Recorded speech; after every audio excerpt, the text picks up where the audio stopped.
Everyone, welcome back to my YouTube channel. So friends, I hope you guys are good. So friends, आज हम discuss करने वाले हैं जो हमारी सीडीपी की जो इम्पोर्टेंट क्लासेस होने वाली हैं, जो आपके सभी टीचिंग एग्जाम में, जो आपके एच टेट हो गया, C TET, U P TET, M P TET, K V S D, triple S B, यानी कि कोई भी टीचिंग एग्जाम हो किसी भी स्टेट का। सो एज जहाँ पे आपकी सीडीपी पूछी जाती है, वहाँ पे ये ब्रोन फ्रेन ब्रेनर का जो है सिद्धांत, वो काफ़ी इंपॉर्टेंट है। यानी कि हर बार एग्जाम में ब्रोन फ्रेन ब्रेनर से जो है क्वेश्चन बनता है। So this theory is most important for all teaching exam. Video में आपको लास्ट तक जरूर बने रहना है।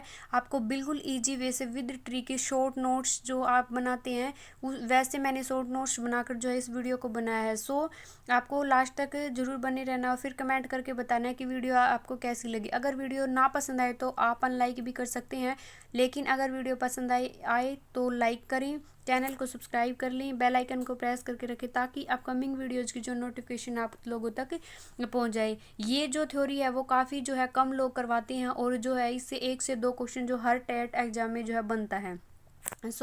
आइए वीडियो को स्टार्ट करते हैं। जो ब्रोन फ्रेन ब्रेनर का जो है सिद्धांत है, उसका जो नाम क्या है, इकोलॉजिकल थ्योरी, यानी कि पारिस्थितिकी जो सिस्टम है, यानी कि जो एक बच्चा होता है या फिर आप एक व्यक्ति लगा लो, उसके जो आसपास का जो इन्वायरमेंट होता है, वो किस तरीके से जो सोशल इंटरेक्शन करता है, तो वो आसपास का जो इन्वायरमेंट है उसको किस तरीके से जो है वो प्रभावित करता है, यही इस थ्योरी में जो है वो बताया गया है। आपके जो ब्रोन फ्रेन ब्रेनर थे, इनके बारे में हम थोड़ा सा पढ़ लेते हैं। इंट्रोडक्शन के लिए जो है वो ये कहाँ के मनोवैज्ञानिक थे, तो यूरी जो है ब्रोन फ्रेन ब्रेनर ये एक रूसी मनोवैज्ञानिक थे, जिन्होंने क्या था, पारिस्थितिकी इकोलॉजिकल जो सिस्टम है, यानी कि पारिस्थितिक जो तंत्र का सिद्धांत दिया। इनका जो जन्म हुआ था वो कब हुआ था, 19 अप्रैल को 1917 मार्च को रूस में जो है इनका जन्म हुआ था। सो इससे जो आपके क्वेश्चन नहीं बनते, सिर्फ आपको ये जनरल नॉलेज के लिए मैंने बता दिया है कि जो यूरी ब्रोन फेन ब्रेनर है, ये रूसी मनोवैज्ञानिक थे। इन्होंने जो है पारिस्थितिकी पर्क जो सिद्धांत है, यानी कि इकोलॉजिकल सिस्टम जो थ्योरी दी है,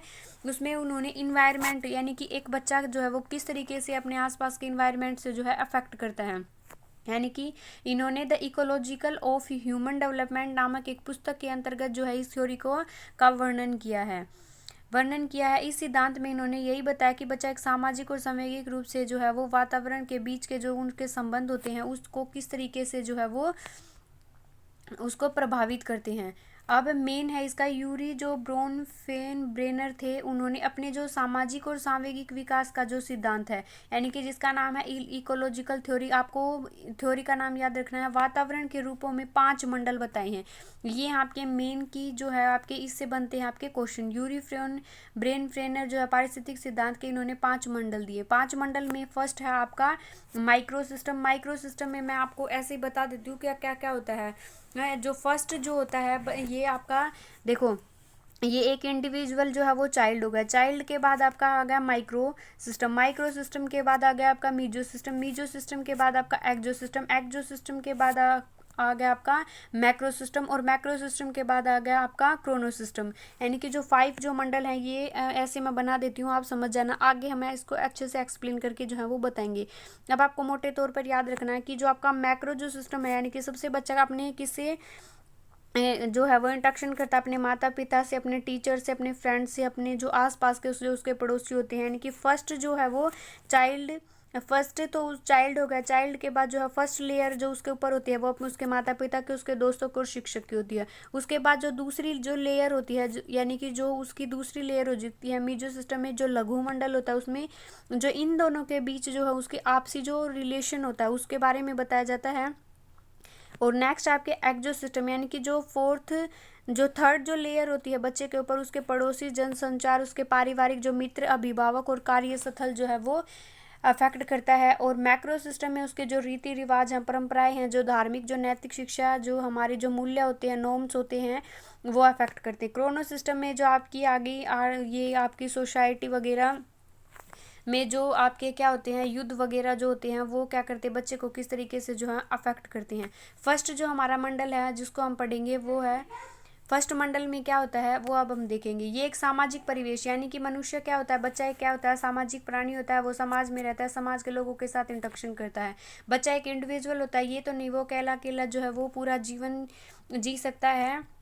बिना समाज के वो अपनी लाइफ के बारे में सोच भी नहीं पाता। यानी कि मन जो सामाजिक परिवेश है वो एक इसका छोटा सा एक समूह होता है जिससे बच्चा सीधा इंटरेक्शन करता है, यानी कि सीधा जो क्या करता है संपर्क करता है। माइक्रो सिस्टम वह प्रणाली है जिसमें जीवन में बच्चा जो है क्या है प्रत्यक्ष रूप से आसपास का वातावरण होता है, यानी कि जो उससे क्या करता है डायरेक्ट जो इंटरेक्शन करता है, डायरेक्ट इंटरेक्शन करता है किससे, अपने आसपास के वातावरण से। सबसे पहले अपने माता पिता से करेगा, फिर उसके क्या निकलेंगे, जब घर से बाहर निकलेगा तब उसके आस अड़ोसी पड़ोसी जो है वो मिलेंगे, फिर वो फ्रेंड बनाएगा और उसके बाद जो है वो क्या करेगा शिक्षकों के पास जाएगा, यानी कि वो क्या करेगा फिर वो स्कूल जाना शुरू कर देगा। ये हैं आपके जो हैं वो माइक्रो सिस्टम में शामिल है। सूक्ष्म प्रणाली है इसमें जिसे आसपास के जो सामाजिक एजेंटों को प्रत्यक्ष यानी कि जिससे उसके डायरेक्ट कनेक्शन होते हैं। इसमें फर्स्ट लेयर में क्या होता है डायरेक्ट जिससे कनेक्शन होते हैं उससे जो है वो ये प्रभावित होता है। नेक्स्ट आपका मध्यम मंडल मीजो जो मंडल होता है इसमें जो है लघु मंडल के तहत माता पिता और शिक्षक और जो दोस्त होते हैं, यानी कि ये आपका चाइल्ड हो गया। चाइल्ड के बाद आपका क्या हो गया क्या कौन सा सिस्टम था ये, मैं sorry micro system. Micro system और जो आपका मीजो सिस्टम है इसके बीच जो है क्या रिलेशन होता है, यानी कि उसके माता पिता के साथ उसका क्या रिलेशन है, उसके दोस्तों के साथ, टीचर के साथ, वो संबंधों की अंतःक्रिया करता है, यानी कि उनके के बीच क्या रिलेशन होता है। जैसे यदि बालक को घर के माता पिता से जो उपेक्षित यानी कि डांट गुस्सा फटकार जैसा व्यवहार मिले तो विद्यालय में अगर शिक्षक उसको मोटिवेट करता है, प्रोत्साहित करता है, इनकरेज करता है तो उसके जो नकारात्मक भाव है यानी कि वो उसकी जो कमी है वो कौन पूरी कर देता है, टीचर पूरी कर देता है। नेक्स्ट आपकी जो है मध्यम मंडल एक जो सिस्टम है यानी कि बाह्य जो सामाजिक परिवेश का दायरा होता है। एक बालक यानी कि एक जो बालक होता है उसका जो सीधा संबंध नहीं होता, यानी कि इसका जो है डायरेक्ट संबंध नहीं होता। डायरेक्ट जैसे कि आपके जो पेरेंट्स हैं, आपके पेरेंट्स का जो वर्क प्लेस है यानी कि जो वर्क प्लेस है उससे जो है बच्चे का सीधा संबंध जो है वो नहीं होता, लेकिन बच्चा किसी न किसी रूप से जो है वो अफेक्ट करता है। अगर जो उसका माता पिता वहाँ पे काम करते हैं, अगर उसके माता पिता जो है वो अच्छे से जो वहाँ पे तनाव का जो माहौल है या उसको अच्छी सैलरी नहीं मिल पाती तो उसका इफेक्ट क्या कहाँ किस पे होगा, घर पे होगा, घर पे होगा तो बच्चे पे होगा। तो यानी कि वर्क प्लेस है जो वो इफेक्ट करता है, लेकिन वो डायरेक्ट इफेक्ट नहीं करता, पहले उसके पापा को करेगा फिर बच्चे को करेगा, लेकिन बालक के जीवन में अप्रत्यक्ष रूप से जो है वो प्रभावित करता है। जैसे कार्य प्लेस हो गया यानी कि वर्क प्लेस हो गया, फैक्ट्री हो गई, यदि कोई सामान्य तनावपूर्ण व्यवहार करता है तो अभिभावक अपने कार्यस्थल पर जो है गुस्सा अपने का निकालता है घर पे। ये काफ़ी जो है आपको देखने को मिला। जब हम छोटे थे विद्यालय जाते थे तो क्या करता था, जब टीचर गुस्से में था तो इसके घर में लड़ाई हुई है सर की अपनी वाइफ से, ऐसा बोलते थे ना। कौन कौन बोलते थे, सभी बोलते होंगे लगभग। परिवार के जो सदस्य हैं बच्चे अपने निकालते यानी कि घर का जो वातावरण है वो तनावपूर्ण हो जाता है और बालक का जो है जीवन कष्टपूर्ण हो जाता है। इसका मतलब अगर कष्टपूर्ण हुआ तो यानी कि कहीं ना कहीं वो मानसिक और जो शारीरिक रूप से उसके ऊपर क्या पड़ा, अफेक्ट पड़ा, यानी कि जो है वो उसको इफेक्ट करता है।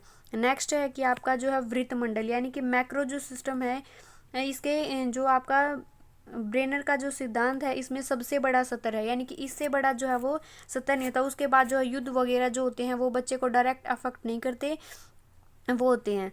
इसमें जो है ये संस्कृति होती हैं, जो हमारे रीति रिवाज होते हैं, त्यौहार होते हैं, परंपराएं होती हैं, जो हमारी धार्मिक शिक्षा होती हैं, गाथाएं होती हैं, जैसे रामायण महाभारत क्या करती है, ये बच्चों को डायरेक्ट तो इफेक्ट नहीं करती, लेकिन कहीं ना कहीं जो इनकी जो मोरल जो एजुकेशन है, जो नैतिक जो शिक्षा है, जो हमारे रीति रिवाज हैं जो बने हुए हैं वो क्या करते हैं, बच्चे को क्या करते हैं, अफेक्ट करते हैं, अप्रत्यक्ष रूप से अफेक्ट करते हैं। और ये क्या होते हैं मैक्रो सिस्टम में। इसके साथ बालक है किस जाति में पैदा हुआ है, उसका लालन पालन कैसे हो रहा है, ये क्या होते हैं वृत्त मंडल के अंतर्गत आते हैं। तो एग्जाम में क्वेश्चन किस प्रकार से बनते हैं फ्रेंड्स, इस प्रकार से बनते हैं कि आपका जो रीति रिवाज है, धर्म है, परंपरा है, जाति है, ये है बच्चे को किस प्रकार से इफेक्ट करते हैं और ये कौन से मंडल में आए, तो ये किस में आएंगे आपके मैक्रो मंडल, यानी कि ये जो बाहर की चीज़ें हैं जो वो किस में आएंगे आपकी मैक्रो सिस्टम में। नेक्स्ट है और लास्ट है आपका क्रोनो सिस्टम, यानी कि जो घटनाक्रम, यानी कि घटनाक्रम से आपको क्रोनो से याद रखना है कि हमारे जो देश में है जो कोई भी घटना होती है वो बच्चे को इफेक्ट तो करती है, लेकिन जो है वो इतना ज़्यादा डायरेक्ट इफेक्ट नहीं करती। यूरी ब्रेनर के अनुसार जो है ये घटनाएं कोई अलग सतर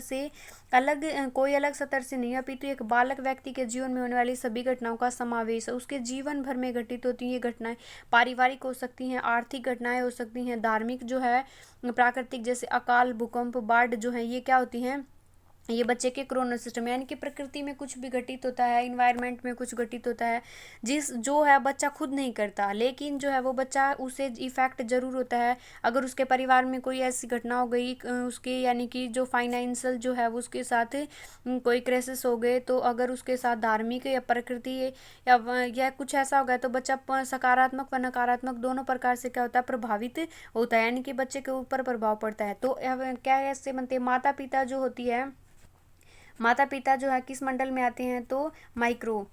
नेक्स्ट आपका जो मास्क मीडिया है वो एक्सो सिस्टम में, यानी कि वृत्त मंडल में आती हैं। और संस्कृति वगैरह जो है ये आपके मैक्रो सिस्टम में आते हैं, वृत्त मंडल में आते हैं।